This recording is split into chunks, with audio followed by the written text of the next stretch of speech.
Yeah, I fully don't understand how the thumbnail picks because you weren't even smiling this time. But Well, you and I did all that crazy crap. I was So smiling a little. no, that picture What? Oh, is a okay. terrible picture. Um, so I don't even know. We'll see what happens. I keep forgetting to mention. I mentioned that we were gonna do it, but we're on Blue Sky now, people. Um, our username on that, there weren't enough. You can't have enough characters to do the magical talking hat. Literally the only problem we've ever had with that name of the podcast. Um, so on Blue Sky, we are at magical talking hat dot Sky dot social, which is what all Blue Sky usernames end with bski dot social. And what this means is we got in before the sorting hat. Magical talking hat. It's not even the. We clearly beat it. So score. But yeah, I imagine Twitter. Few more weeks, I'm gonna post there. I don't really know if this is of use to anybody, but I worry that some people don't remember when the podcast is and just see that we posted it. So that may come up in a few more weeks here. That will stop being on Twitter, and then that will drastically change our whole deal.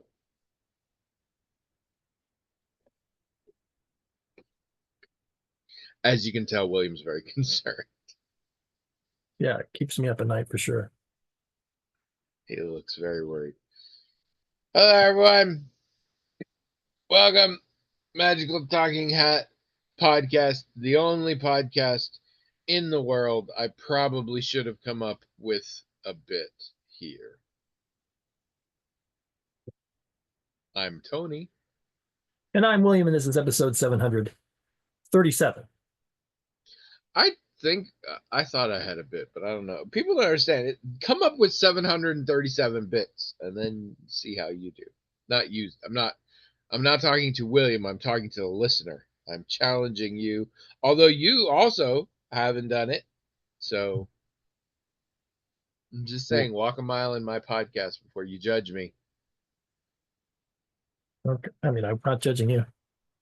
Walk a mile. You've also walked a mile in my podcast. Have Again, it's not you, at you. you didn't always do an opening bit, did you? Is that when did you start doing that? I don't know, but the point is, I've done hundreds of them. Don't undercut my pain here. I don't know when it started. Probably like 5 episodes ago. No, you've been doing it for a long time. It's hard. Cold open topics are hard too. I can't Sure. come up with them. People don't understand. People say, "Oh, the producer. Oh, William exists. Whatever." Yeah, no, all the work. This guy, and that's not a lot of work. You But don't if think you people knew know, me, you'd say that's a lot. you That's a you really lot of don't think work. people know that? I think people know that. I I think everybody haven't been getting a lot of presents or trophies about it. So because A, how do I know? yes, you do introduce the show. You often do have a bit. You often do have a cold open. You have a whole list of things to talk about. It Yes, and if you would like to show your appreciation for that, people send trophies and or cash, branded merch, I don't know, to me. That's how I'll know that you know. Trophies. Trophies are how most people express their emotions to me. Just this morning, my wife brought me one of those big, like 4 pillar ones, and mm, on top was just a guy standing like this. And then mm. the little thing said, "I'm really sad about how conversation went last night at dinner." I put it on our mantle. It's gorgeous. It's not the tallest, but it's up there. Uh, do they reuse old trophies or do they have to buy a new one every time? I think if your relationship is strong, you want to come up with a new trophy each time. Mhm, You can. mhm. I mean, she's definitely been disappointed in our conversations at dinner more than once. Um, I know this though. I know this because I can see from here all All the the trophies. disappointed in how the conversation went at dinner trophies.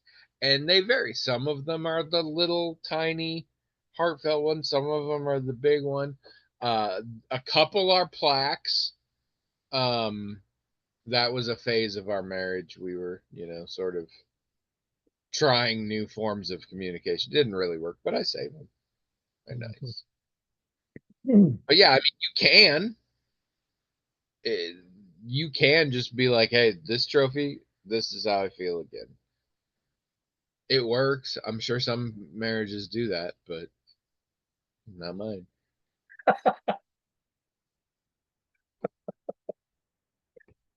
Oh, For those of you joining us for the first time, we communicate in trophies. We have a hat. It is magical in that it has its own email address, themagicaltalkinghat@gmail.com. It also has its own social media at magicaltalkinghat.bsky.social. So it's extra magical now. People write into that email address, themagicaltalkinghat@gmail.com. It's whatever the crap they want, notes, comments, questions, topics, things like that. The hat magically, with all of its hat like power, forwards us the emails, makes us talk about them. That's what we do. Welcome, won't you? So, how's your week been? mm, been okay. I watched some stuff. No, I can't remember what. Nothing. You suck. You suck so bad. Well, I don't really have much to say about, a lot of it. Oh, I saw one of the things that we saw that I kind of liked was Companion. Have you heard of that? It's a story about a guy who has an android girlfriend. And have you heard about it? I think it's on Netflix. Let me look it up real quick. I I maybe have heard about it. I feel like there's more than one movie like this, but there's a question I could ask you because it has a twist. And I could ask, and I know the twist of said movie, so I could ask you, is it the one where X? But I can't do that on the air. So, Yeah, I can't remember what service it's on. So this is, you know, just based on what I just said, this is not a groundbreaking story. They don't do anything groundbreaking in it, really. Um, the plot, I don't even want to call them plot twists because they're so predictable. They're sort of plot turns, yeah. So, but it's still a pretty fun story. The performances are good. The lead, Sophie Thatcher in it, she was one of Yeah, the this is the one I'm thinking of. Is Sophie Thatcher's the yeah, lead? Yeah. she's one of the Mormon gals in The Heretic and whatever. And her performance here is every bit as good. So I mean, I do recommend it if you like, as I do, pretty content that's about artificial intelligence and robots and all that other stuff, because I feel like it's a good entry in this genre, but it's not, you know, it, if you heard me summarizing, you thought, wow, that's like the thousandth thing like that's been made in the last, and not even the last 20 years, in the last 50 years. You're right. There's nothing new. It's not gonna it's not gonna challenge you or make you think about artificial intelligence or robots in a different way. But Not like the Wednesday season 2 will do. the she especially is very good in it. And I mean, and I like her a lot. I mean, Abby and I both have really appreciated other stuff that she's done. We didn't And really apparently, actually, she started as a musician. I don't know, It but appears. she's quite good and very fun to watch. And we didn't even know before we started watching it, because even though in the promo there's a picture of her, you can't really, we couldn't tell it was her. And so the movie had to start, and it had to go for a little while before I said, because I'm usually the one that says these things. I, I think that's the same gal from The Heretic, and that's the first thing we'd ever seen her in, and we were so super impressed with her in that film. Yeah, yeah, yeah. So, No, and the end credits song from Heretic, that's her singing. it is Yeah. interesting. I actually checked at the time because I was like, this I think I know her. Like I vaguely knew her as a musician, I think. And Okay. so for some reason I checked that. But yeah, I recommend the now what's his name? Um Dennis Quaid's son. What is his name? Something Quaid. He's in it. He's the male lead. Dylan, I, I Jerome, I'll Quaid, remember it when we're done. But he voices Jack Superman. Quaid. He voices Superman in the My Adventures with Superman, um Oh, that new animated Superman that I actually like, and I recommend to anybody who thinks they might like DC content. I think they've got an interesting take on Superman and his work. So through the whole thing, all I could hear every time he talked was Superman. That was so weird. And also, he does look a lot like his dad in a distracting way.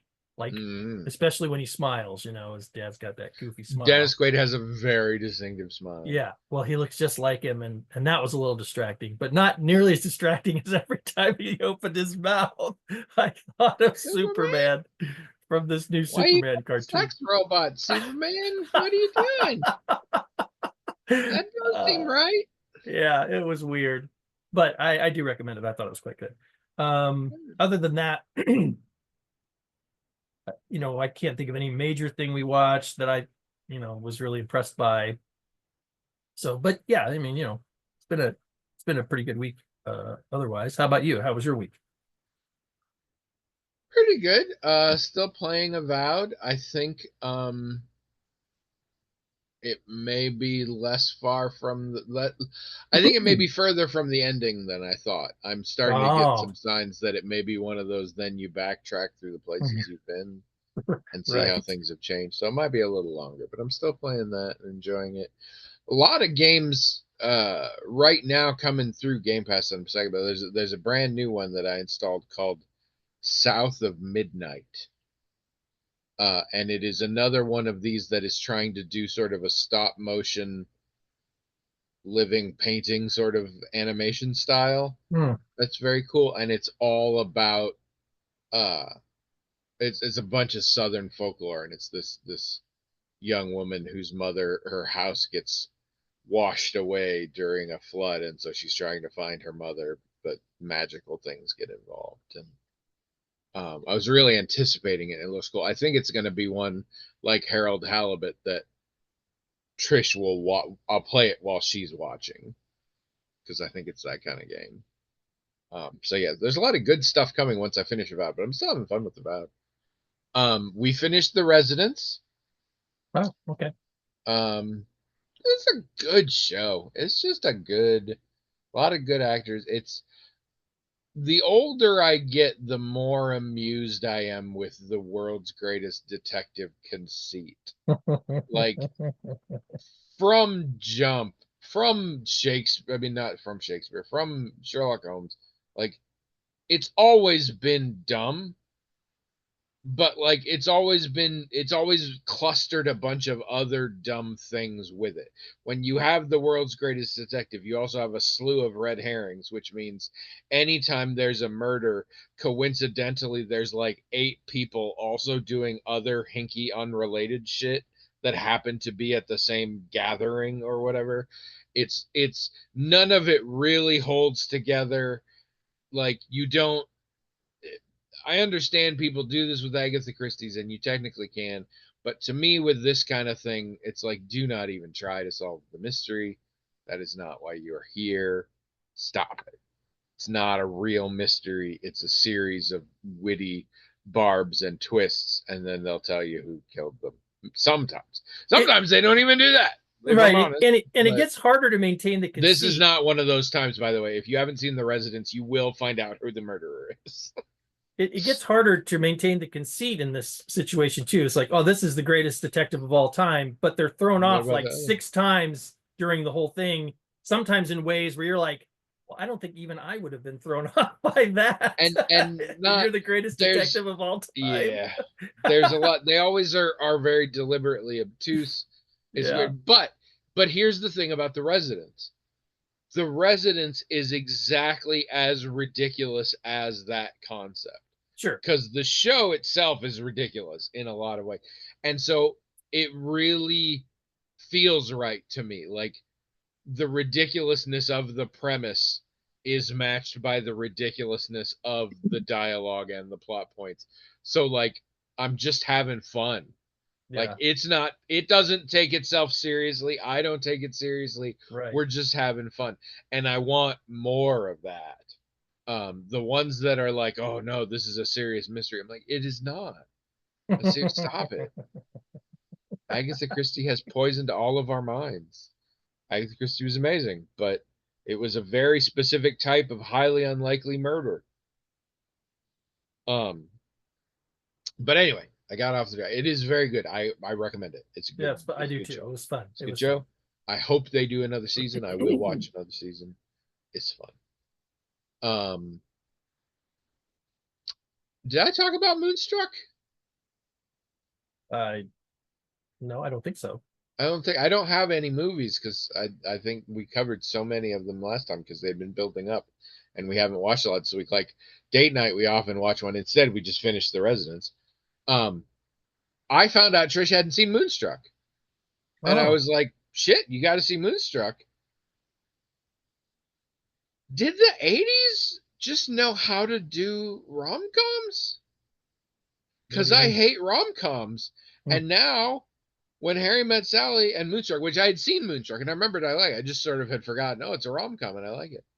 I like it. And here's the thing a lot of When Harry Met Sally I like because it feels real to me. That relationship goes over the course of decades and it feels earned. Hmm. And that's often my problem with the rom. I'm like, these are terrible people who have just gotten together for no reason, whatever. This is not a good romance. Like, this is not a. I'm not like, oh, good for them. It's really gonna last. This is like, it's a rom com, and it is not a tried and true romance here. But it's just fun, and it doesn't piss me off, and the people aren't terrible, Hmm. and it's fucking amazing performances. That's the thing too. But I don't get it. There's a point at which, and it's before Love Actually got created. There's a point at which every single rom com forever and ever, amen, are the worst. And I don't know when it happened. I assumed it was since its inception, but now I'm starting to wonder. The '80s had a knack. Well, Uh, I mean, so like really old romantic comedies, like black and white ones. You don't think those are any good either? That those have the same problem as the more recent ones do? yeah. Those ones are so tied up in some really outdated gender roles that Yeah, that's often gets like. true. Yeah, you're I'm right about trying to that. see if it's a good if it's I don't know how romantic or comedic it seems when he's our hero is spanking our heroine, Well, they and don't that kind left. of shit comes up in the old ones. I, I guess, but I'm thinking like My Girl Friday and stuff like that. I mean, that doesn't Yeah, happen and I in that haven't one. seen him. I'm youthful. I'm what they call a zoomer. I mean, I don't like most of them either. The old ones, any of them. But you know me, I that's You know, like it. nothing. If I'm watching anything that has any romance in it at all, as soon as a romantic scene comes up, I get up and I go get a sandwich. I mean, I don't care for any of that. But I agree with you. I think there was a time in the recent past where they changed in a way that got worse. I mean, by my estimation, even than they were before. But I'm not so sure the '80s was good at it. I just think maybe before a certain point they were, tolerable or Or mostly. maybe I'm just hitting the high notes. Yeah. Because if you start tying in Hughes and Hughes adjacent things as romantic comedies, then it can get weird. too, and that's all the '80s fault. His Girl Friday. His Girl Friday. Yes, I think what it is. But whatever. The point is, their Girl Friday. there's older films that I think, I don't know if they considered them Girl Friday. romantic comedies back then, but we do. We consider them that now. That are like, I mean, I can watch them and not be like particularly bothered by them, but And it's tricky because not every comedy that features a romance in it is a romantic comedy. that's yes, right. But anyway, we saw Moonstruck. It's very good. It's fully rom-com, but I enjoy it a lot. Apologies to my growing cult of people who kill all rom-coms on sight. Maybe we need to hold off. I don't know. I'm regrouping. Just stand by. The usual forums. I will announce my truth, and we will use a cleansing fire to build a future that is bright for all of Tony's. This is not podcast material. Sorry. If you know, you know. It's fine. We should move on. We started watching a new show. I mean, we'll start watching another new show now because we did The Residents. But I picked a show over on Max, Los Espookies. don't know it. I knew about it from a long time ago. It is actually Lauren Michaels executive produced, but I know Fred Armisen was very heavy. It is a Spanish language show about these young adult friends who I guess are really good at like horror special effects, and like in the process we've only seen the pilot, but they basically are being hired to make spooky things in weird circumstances or whatever. And it's Spanish with subtitles, but it's real good snappy dialogue. Like it reminds me of like a Mitch Hurwitz or something. It's very fun and it's very funny. It also has, I don't remember his name. There is a young man. He is an actor in some things, but he is most known for being a writer on Conan, and now he has gone on to do a bunch. He did a show on Max called Fantomas recently. That was his. He did Problemista, which we watched. He wrote and directed and was one of the main people in that. He's one of the characters in this. And it's just really fun, and it's fun because it's I believe based in Mexico, and so like it's fun to it's a good sitcom, but it's just culturally different for a change, and so I'm like enjoying that. But Fred Armisen is involved. I Fred Armisen does a lot of characters with a lot of accents. And eventually I was like, I think he might just be white. And I was kind of bothered by that. And then recently, because he's involved in this and he speaks very good Spanish in this, uh, I although one of the characters speaks Spanish apparently with a terrible American accent, and she claims it's because she was on an exchange program to Minnesota for 2 weeks, and now she talks like an American. Her name is Tati. She's the funnest character in the whole. But no, his mom is Venezuelan, and his dad is like part German, part Korean, but they thought for many years it was part Japanese because apparently his Korean grandfather just pretended to be Japanese or something. I don't know. But yeah, so apparently he's qualified to do accents. I don't know. It's just I never know how that stuff is. It's weird. But anyway, Los Spookies is a good show. Check it out. It's on Max. It's good. Got 2 seasons, I think. All right. Do an email. Oh, okay.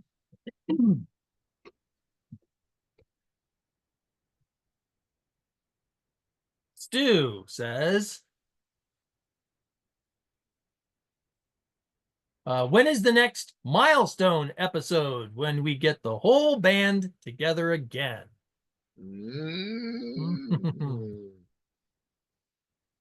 Zoom's been trying to get me to pay extra so I can have more concurrent users. Are we expecting more than like 500 or something? I think that's the normal. Um, I mean, we really only ever make a big deal out of, you know, 100. hundreds. Yeah. So Mhm. you can kind of calculate it out based on how many are left to the next Here's what I 100. say, and I'll do you one better than that. You tell me, Stu. You tell me, all listeners out there, if this is a thing you really want to do, if you want to have one of these episodes and you want to come on one of these episodes, you let us know. You go to the blog, themagicaltalkinghat.com. You can write into the hat, themagicaltalkinghat at gmail.com. You can go to Blue Sky at Magical Talking Hat, and tell us. And if we hear that that's something that y'all want, maybe we do it for 800 or 900 if y'all are slow. But if we don't hear, I would assume it'd be 1,000, which means you got a few years yet. You could get hit by a bus and never be on another episode of our podcast. I mean, even Think about it. even 800 is more than a year away. So It is. It's a while. like almost a year and a Well, we half. got to give them time. I'd say 750, but groundswell of support isn't going to happen in 14 weeks. These folks have busy lives. Yeah. I used to think they stopped listening. No, they listen in spurts. A lot of them, Mhm. which I Mhm. get. I do that with podcasts too. So you tell us, it'll be 1,000 unless you tell me, all of you, not all of you, some of you, more than Stu, that that's something you want. And Stu, this doesn't count as you saying that's something you'd want. Asking a question is not the same as requesting something. So you tell us too. Everybody tell us, do you want to do one of those? It's fun. Also, if you've never seen it, go back and see 500. It's a good episode. Had a lot of people on it. I don't know that they all listen anymore, but a lot of them do. And then we could get Maggie in there if she wanted. We could finally meet somebody we don't know. That'd be crazy. All right. Um, you got any extra thoughts about that one? No, but I mean, I think we've enjoyed it, when we've done these Oh, it things. was a real fun time. Yeah, yeah. So we're down for sure. It just depends if who else is, right? Yeah. So I mean, you could argue every episode is one of those episodes. We're just the only people who show up. I have occasionally wondered about doing like a guest. Like we've had Trish on sometimes, Mhm. but I don't know. Just the problem is between movies and video games and whatever's up my butt at the given moment. It's not like we aren't filling the time, generally speaking, already. So I'm like, to add something would be to take something else away, I would assume. I But would too, I've yeah. thought about just have somebody on, get their thoughts on things. What do they want to talk about? It's like email the magical talking hat, but instead it's show up, which I guess means the hat would have to make those arrangements. So if it happens, we'll know. Yeah, I guess But so. again, if that's something you personally as a listener want to do or interested in that kind of thing, I'm not saying it'll happen. That's up to the hat. But you should let us know if that's something that you want. Otherwise, the hat will assume nobody wants that and it won't ever happen. Because the hat uh, can only return if it's feared and. Wait, sorry, that's Freddy Krueger. Anyway, so yeah, write in if you want that. Have you seen the trailer for the new Wednesday? No, They just dropped the teaser for it. I think I heard that. Yeah, but I didn't watch it. It's cute, but here's my problem. As I believe we have established, Wednesday's a great show. It is not necessarily a great interpretation of the character of Wednesday Adams. Yeah, I mean it's an interpretation, sure. Yes. And the character goes through some dynamism in the show. the teaser trailer looks like a trailer for a, like it's not, it has callbacks, but like her attitude and the jokes they're doing, I'm like, we're pretending this is just like this isn't the character that started this show, and it's certainly not the one that ended last season. Like it Mm. felt very, it's cute, but it felt very generic, and I'm just like, I hope we're actually building on stuff, because it's mostly, it's very much a teaser. It's mostly joke gags about going through airport security and having a lot of weapons on her and stuff like that. But we'll see. I mean, I'm definitely gonna watch the show. I enjoyed the first season, and I will watch the second. But I'm killing time because we're only like halfway through, and I don't think we've got more than one more email, and I'm worried it won't be a half-hour conversation. So I'm just trying to think of other things in my life. Jimmy John's started toasting their sandwiches. I didn't know they didn't toast their sandwich. They didn't. They were like the only ones left because Quiznos came in and was like, toasting is the way to go. And then Quiznos disappeared. But before they left, they scared everyone into starting to toast theirs, like Subway and other one, Jersey Mike's or whatever. Because they all got those, and then Quiznos went away. So it's like that was clearly not the magic thing. But Trish really loves Quiznos, and Quiznos. I know Quiznos isn't gone, but it's mostly gone. It's gone around here. Trish loved Quiznos, and so then they start toasting at Jimmy John, and they have three specific toasted sandwiches, but also any other sandwich you want, they'll toast it. She hadn't done it. Hmm. I give it respect, but she likes what she's getting, and so she's just sticking with that. But I've tried now two of the three. They are damn good. I didn't really expect them to be. I just always got to try the new weird shit at a fast food place, you know? That's like my thing. Um, but yeah, it's really good. They have a roast beef one that was really good, and then the ultimate Italian one, and it's tasty.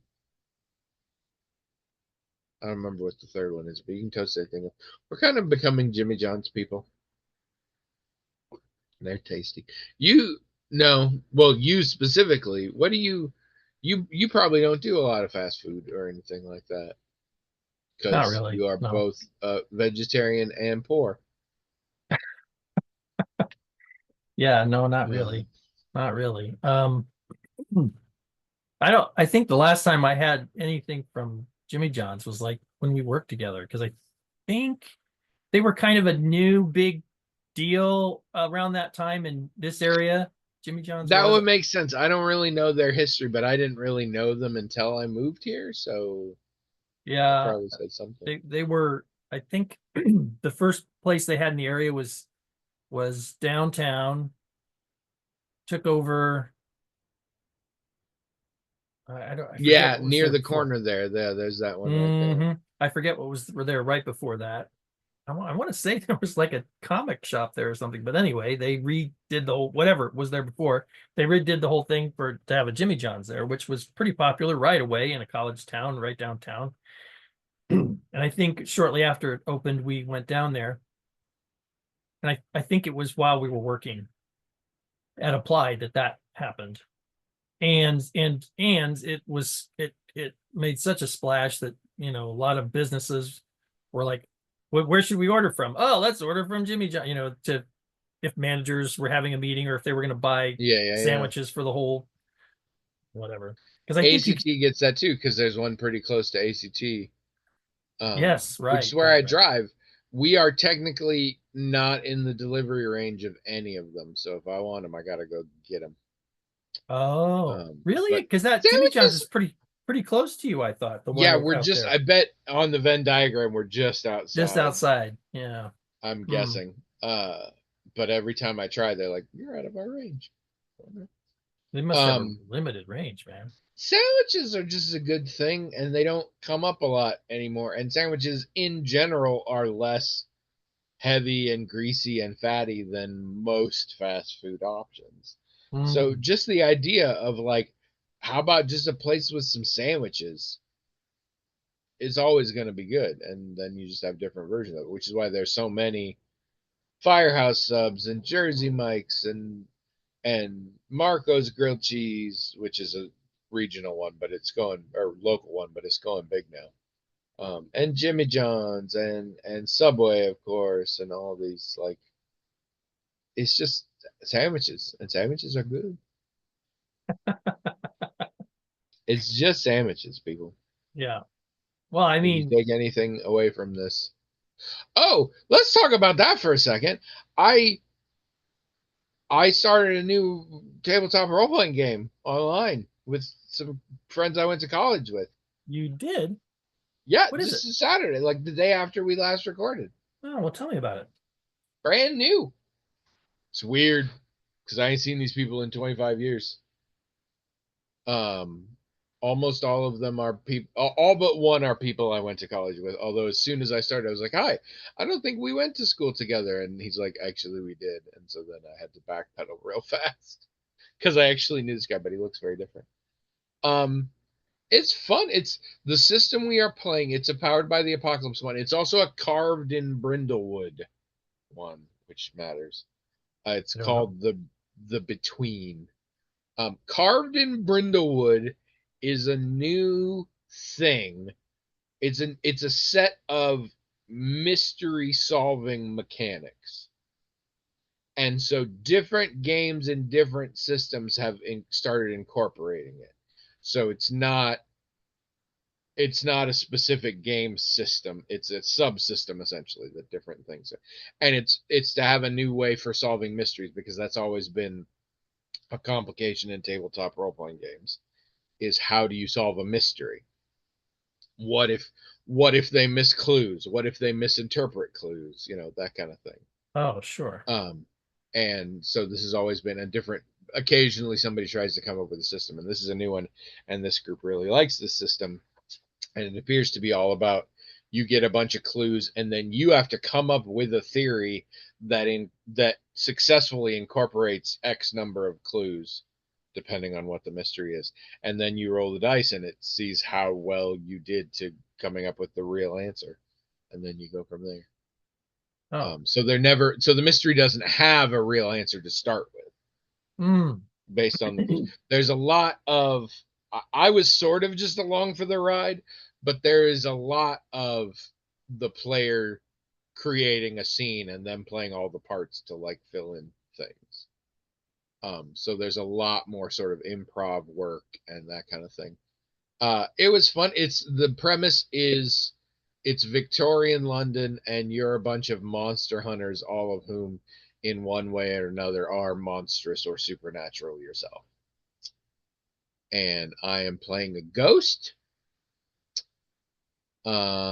and she's pretty stuffy and uptight and kind of xenophobic. Huh. There's an American in the group, and she's still really bothered that they let an American be. And back when she was alive, they would not have let an American involved. That became a whole thing. But she's a little bit, don't tell my players, based on Lady Buttons from the British Ghosts show. But so yeah, I think it's fun. It's a lot to take in at once, but I'm pretty excited. I think it'll be cool. It's every other Saturday, so. Well, what got you started doing that? How did that happen? Okay, long story. I try and avoid Schadenfreude. I try and avoid negativity. I don't just try and avoid the current socio-political climate. I do that too. But in general, things like I used to enjoy, I think I talked about years ago, I liked, there was a show called Live PD or Campus PD, something. It was like a cop show, but it was all like university kids. And I used to love watching it because they're all so full of entitlement or whatever, and the idea that they could actually get in trouble is hilarious to watch their comeuppance and all. And then eventually I just stopped because I'm like, it's not. I don't like taking pleasure out of someone else's pain, even if they deserve it. And chemically speaking, it becomes this weird dopamine thing where you just want more. It's similar to people look up the political stuff because the outrage gives them the chemical hit they want, and so then they want to be outraged more. And I know this, and I avoid this kind of thing. Mm-hmm. Every once in a while, though, I go on a bender. And for whatever reason, I don't understand, I binged hard this particular YouTuber who was people would write in D&D horror stories of like things just going really poorly. And they were really awful. Some of them like and now we don't speak to these people anymore. Terrible, terrible stories. I don't know why I kept listening to them, and I don't know why, but something in this experience of how terrible it can be made me go, I should do some more gaming again. I kind of I mean I have my D&D game, but it's very small and it's different and I'm like, yeah. So I have no idea why this inspired me, but it did. And I had two friends, one from high school and one from college, both of whom I knew still actively gamed. And so I contacted both of them, and one was like, the one from high school was like, that's awesome. I would love to do this. Unfortunately, we only play in person. And last I knew, you live in Iowa, which, as eagle eyed viewers will know, is still true. Um, and then the college one was like, actually, I got somebody about to leave my game because he's moving to a different time zone. It's on Friday nights, every other Friday from this time. Do you want to do it? And I was like, let me see. And I talked to my wife, and she was like, if it was every Friday, it might be a bit much because Friday nights we like to hang out and goof off. It's like every other, that could be good. So I said, sure, let me know. And then I didn't hear anything back for like 2 months. And I Two was like, months. Wow. guess that's not happening. Well, they said he was moving in like 6 weeks, but I assumed it would be a conversation and then they let me know and go from there. But and finally I was like, it's just not happening. And I'm not going to worry about it. And by then, the itch was gone. Whatever that was, partially I stopped watching those videos, but also, yeah, just the whatever. I was like, yeah, I'm fine. I'm fine. I don't need it. But then my college friend came back to me. He's like, sorry, as you may have gathered, that's not happening. The guy moved, but he decided he'll stay up late enough to play the game or whatever. He's like, but I have a different game on Saturdays that technically doesn't have an opening, but a lot of our players have been missing for various things. So I'm trying to talk them into getting another play in there. Would you be interested in that? And I said, let's talk to my wife. And I talked to my wife, and my wife was like, oh, let's do that. She thinks it's good for me. At this point, all of my socializing is measured out, and that is intentional because I can't handle a lot of it. But I think this is another good. It's a very safe. Like we're gaming. Like there's not a lot. Like we have personal chit chat, but like not a lot of delving into our lives and stuff. It's just gaming. It's just 3 hours every 2 weeks. She's like, I think it could be good for you. And so I said, sure. And then I did it. And so far, it's good for me. Cool. Yeah. How and All you right. just started? You just started? Just started. Just started. So Oh, mostly I was just sort of watching I mean, I was involved, but I didn't even do a lot in this one. And it was, they've played for a few sessions. So it was a lot of like them going through their existing threats and clues and stuff. And I'm like, I'm trying to pay attention, but I'm like, I wasn't here for a lot of this, so it's not. But I'll get there. I just need to catch up. It's a very interesting. It's one of those many systems that's like to encourage role play. We've created these mechanics, and to a lot of people, that's antithetical to role play. mm, But it really is a thing that like it sets it up. And this game is very cinematic in that all of the characters very intentionally have backstories that nobody knows. And like the game says, like if a character asks your character about their backstory, you should deflect.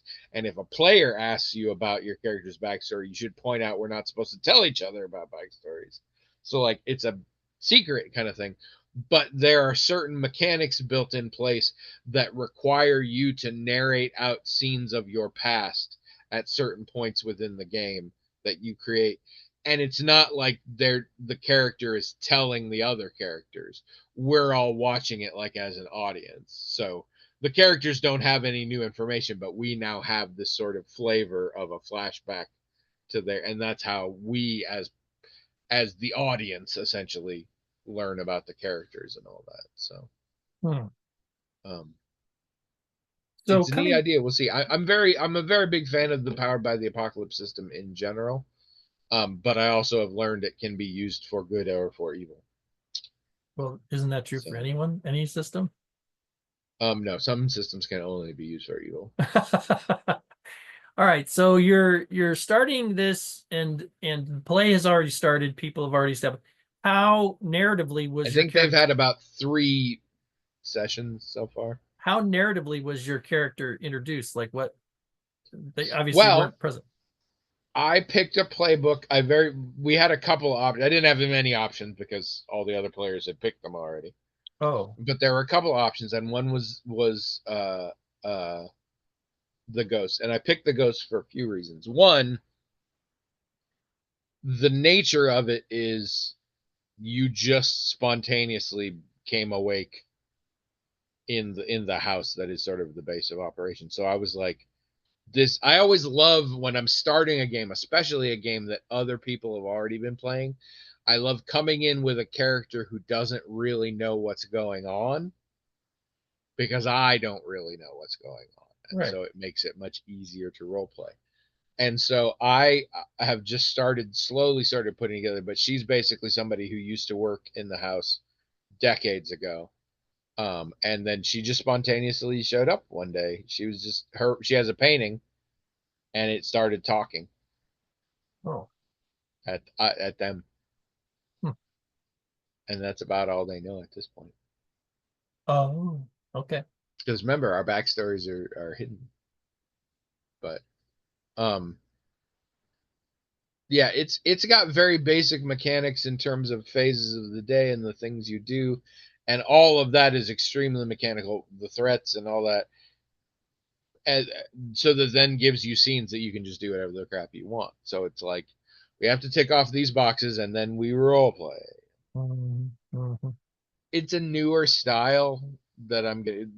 Lamentations of the Flame Princess, I think, did a bunch of this too. No, sorry, Wheel of Fire did a bunch of this too, and that ticked off a bunch of people at the time. Why? Because people are like role play and mechanics shouldn't go together. That's the whole point. And I see that argument, but I also have experienced them now, and this can really facilitate things. And it can facilitate role play even in people who are scared of role play or not very good at role play because it's Mm. telling you what to do. And so then you can build out of that. It is funny. One of the players in this game is who I went to college with. She was an actress. She was in the theater department in college and everything. And when we started the session, she was having to resolve a thing from last time where she was narrating a scene of her past and she nailed it and she had the different voices and afterwards I was like, "Well, I'm not going to be able to compete with her if she's bringing real acting to this. Like, Mm. are the rest of y'all acting for real cuz that seems unfair." That seems But unfair. Uh, nobody told me I had to be a real actor for this. Um, but yeah, so I am pretty excited for that. so it's every Now other I week. need to Yeah, so it's not this coming weekend. I need to read up now that I've played it. Some of the rules may make a little more sense to me. So Mm. we shall see. How many people Um, are playing it once? I believe there are, including me, 6 players total. One of the players was not at this last session. Okay. And then there's also the keeper, which is what Powered by the Apocalypse calls their game masters. And was And everybody remote, or were some people there? I know And everybody's remote. I mean, even the keeper and his wife were in different rooms of their house to do it. oh, It's all over Discord. I'm having to learn Discord, which sucks. I hate Discord. But I'm learning it for the sake of doing this because that's how. Apparently, this all comes out of my friend started a Discord server when COVID hit and started running games on it, and that's how. Like a lot of even though they're friends now, they reconnected like 5 years ago in some cases. Um, and then some of them, the one guy who I didn't go to college with was roommates for many years with several of the people I did go to college with. So he basically joined this friend group about the time I left this friend group. So he fits back in in the very day, you clear. mean? Back in the day, well, and it's also weird because some of the people that he roomed with and that we were all friends with are dead now, and so then that gets weird. But So how do you what's your take on it? Do you feel like, because I mean you've gone through a lot of changes in your life just in the time that I've known you. So do you think that they perceive you as being very similar to how you were last time they interacted with you, or are you radically very different and it's like getting to know a whole different person? I I think it's more the latter. I expressed concerns to my friend who's the one running it. I said like I've been going through a lot of stuff right now, and it's very weird. Like I'm very nervous that you all have an impression of me that's 25 years old and I'm not that person anymore. And he was like, Mhm. don't even think about it that way. It's been 25 years. We're meeting new people. Yeah, Like, yeah, yeah. and I was like, that's fair. That's Mhm, definitely fair. And it mhm. wasn't entirely because they were, but like the one guy that I was like, I don't think we went to college. He's like, actually, we did. Part of that is he had these big thick glasses and now he has LASIK. But like I had to talk him through remembering who I was. So yeah, I mean they all remember me, but I don't think there's a lot to hold on to there because it's been 25 years. But Did we'll see. Still early days. for you, did anything anyone said or did make you think, oh, that actually is very similar to what they would have said or done 25 years ago? Or was it truly like, these are all just new people to me. It's No, actually a trivial thing that we knew each other 25 years ago. I mean it's a 3 hour gaming session that's of a campaign that's in progress that I'm just joining into that I've never played before. Mhm. Might not be enough for me to read a lot of nuance into the behavior of these people that I was once friends with but haven't seen in 25 years. So, but there were bits that still, and it's true for me. I mean, it's been 25 years. I'm not like a alien. Like, I still talk a lot the same. I still have a lot of the same views, mannerisms, those stuff, even over 25 years, kind of that. And I had some of that. I was way more interested in how much they still looked like the same people. Mhm. And about half of them really did. And one cracked me up because they looked exactly like they look in college, but then some amateur theater production did some old age makeup, but just a little bit. So like graying at the temples, and they drew some lines with an eyebrow pencil along the forehead, and like a little darker rouge on, and that was it. And otherwise, they just like it still looked to me like they were young. They were just wearing that. Um, I had a real fun time with one of my friends is named Carmen, and I realized that I have had a friend named Carmen in like every phase of my life. Really? In high school, did a bunch of theater with a set of twins, one of whom was named Carmen, and we became pretty good friends. And then in college, I had this friend Carmen who I hung out with a lot, and we became good friends. And then in at ACT, I don't know that we were good friends, but I was friends with Carmen, somebody who worked there recently. Um, and so whenever I'm like, oh, Carmen's gonna be this, my brain kept switching between the three, and I had to be Mhm. like, what? No, this one. But then I saw her, and I'm like, yeah, see, that's the proper Carmen. That's college. I recognize her immediately. So that should be good. All right, we've killed a fair bit of time. I think it's time for a side quest. Okay. We didn't kill it. That was an interesting conversation. I'm glad you brought that up. I'm Right? always curious about It's that kind of stuff. all runtime. That's what matters most to me. So Okay. I it's thought all it was about that interesting. quota of content, a content quota, if you will. All right. Pick a number between 1 and 84. 50.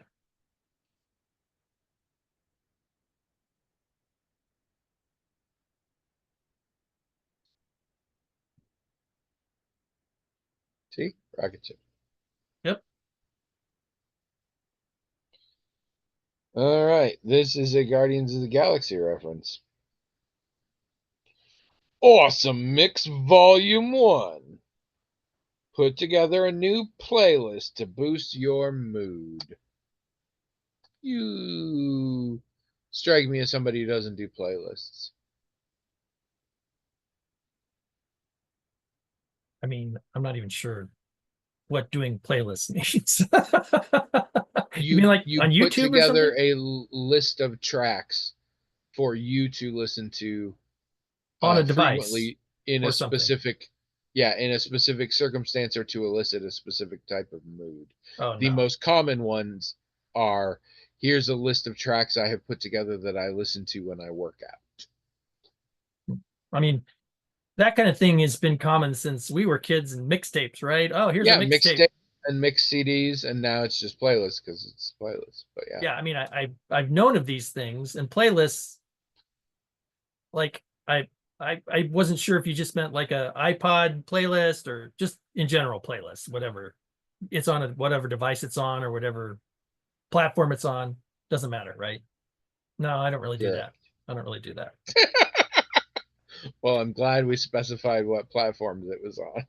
Well, well, okay. So If it in had been YouTube, on a specific one, the answer might have been yes. listen, on YouTube, they have this section called playlists. Have I ever Yes, built a playlist on YouTube? Yes. But if I haven't. that's not music, obviously. That's I've other never built a things. playlist on Well, YouTube. I mean, like one of the playlists I built on YouTube was my films. I have a playlist of my films. I have a playlist of various things. But it's Seems like conceited. that's not the same. No, it's true.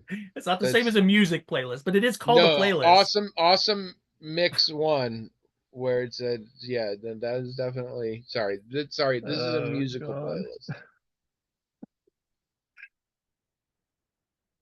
I I only used have to these do problems. It's this. just me. I did this all the time. Oh, making playlists. I Yeah. tried to do themed playlists. My big dream for a long time, no pun intended, was I was going to make a playlist for each of the Endless from Vertigo Comics from Sandman. Yeah. That's Um, interesting. yeah, it didn't go well. I try and make playlists. In my current Appitunes, I got 4 or 5 different ones. I use one. It is called Current. And I just put in the songs I want to be listening to in there. And when I get bored of listening to them, I take them out again. And I just shuffle that list, and that's the only one I do. I really want to be into playlists. It doesn't do it. I don't know why. I bounce off of it. I I don't think it's think a I really cool idea. I am obsessed with the idea of a soundtrack of one's life. I think that's really cool. I love music. Doesn't work for me. I don't know. yeah, I don't I've had very few times in my life where I felt like, oh, I want to listen to this song right now. Like I haven't heard it in a long time where it has anything to do with my mood or emotions necessarily. I don't think I think that way. I don't think, oh, I'm in this mood. I want to listen to this kind of music. I No. do, but it's very late at night, and I'm playing music videos on YouTube. Hmm. And those ones are individual, but I just do that. All right, we have a quote at the end of this one from the legendary David Bowie. I don't know where I'm going from here, but I promise it won't be boring. Hmm. I That's a thought provoker there. I gotta think about that. Hmm. I don't feel like I could ever promise Definitely. that about where I'm This is going. the thing. It won't be boring to me, You're maybe. essentially promising I, in and of myself, am such that I cannot go somewhere and have it be boring. It is incapable for a situation to be boring if I am present. That is what he's saying to me, and I buy it because it's David Bowie. But I'm not sure if you're not David Bowie, you can say that. And I mean, long-time listeners will already know this, but short-time, in case you're new, I should specify, I and William, I think this is true for both of us, aren't David Bowie. Nope. So we don't know where we're going, but it might be boring. It might be boring. And honestly, I feel like that should be an acceptable. If you don't know where you're going, you have to accept the possibility. Then it'll be boring. It might be boring. Not saying it will be. For me, I feel like it's less like I can make boring situations unboring. I'm not a David Bowie, but I think I do well. You do good, yeah, really good. And if I get bored, I will entertain myself at the Likewise. cost of everyone around me. Well, I hope that's not arguably true for me, this entire podcast is because I was bored and wanted to entertain myself. But I'm not David Bowie, and I don't think William's David Bowie. Not David Bowie. We live, and I think real America lives in a state of knowing that if you don't know where you're going, it might be boring. Might be. It's roll the dice, flip of the coin. You just don't know. It's arguably irresponsible for David Bowie to have said this when you think about it, because it isn't going to apply to there are kids out there intentionally going to places they don't know, just assuming it's not. How many of them suffered tremendous boredom? No, they just assumed it was going to be fine. Yeah. Oh, yeah. I mean, he's dead now. I don't want to, but like, did anybody ever hold him accountable for this? Slow your roll, David. Come on now. Don't get carried away. Some of us can be boring.